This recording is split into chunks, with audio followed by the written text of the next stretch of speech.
Suicide is the 12th leading cause of death in the U.S. and in Houston County. There have been nearly a dozen suicides or suicide call-outs in just a month.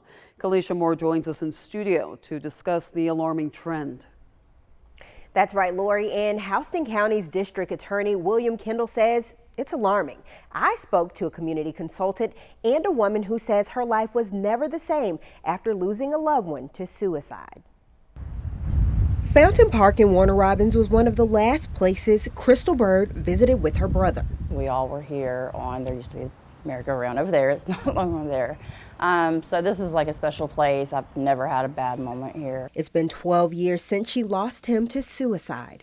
There was multiple problems before then, but didn't realize the signs.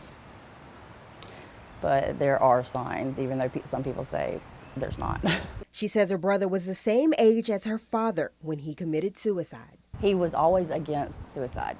That's why I never thought that he would actually do it, because he'd always said, Crystal, I'll never do what Daddy did to us. But she remembers vividly the day he took his life. I got the phone call that he was gone. And since I only lived, I was only a street away from where he went to do it. I got there pretty quick. And I remember seeing him laying there, and I just ran up. The American Foundation for Suicide Prevention says in 2020, there were more than 1 million suicide attempts.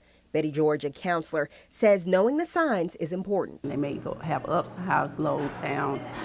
They may even display a change in their active behavior, like far as if they was an outgoing person, they may start being withdrawn. If you see those signs, she suggests treatment.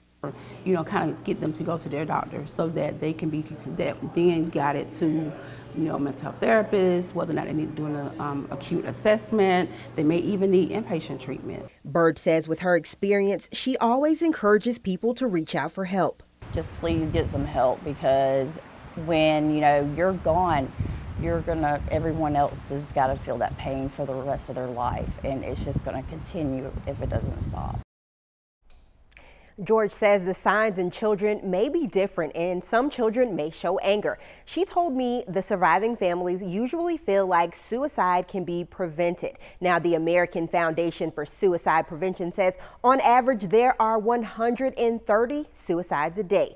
Lori, back to you. Thank you, Kalisha. When talking about this difficult topic, we also want to provide resources to help combat the problem.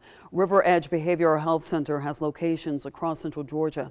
You can call 478-803-7600, and the National Suicide Prevention Lifeline is available 24 hours a day. That number, 1-800-273-8255.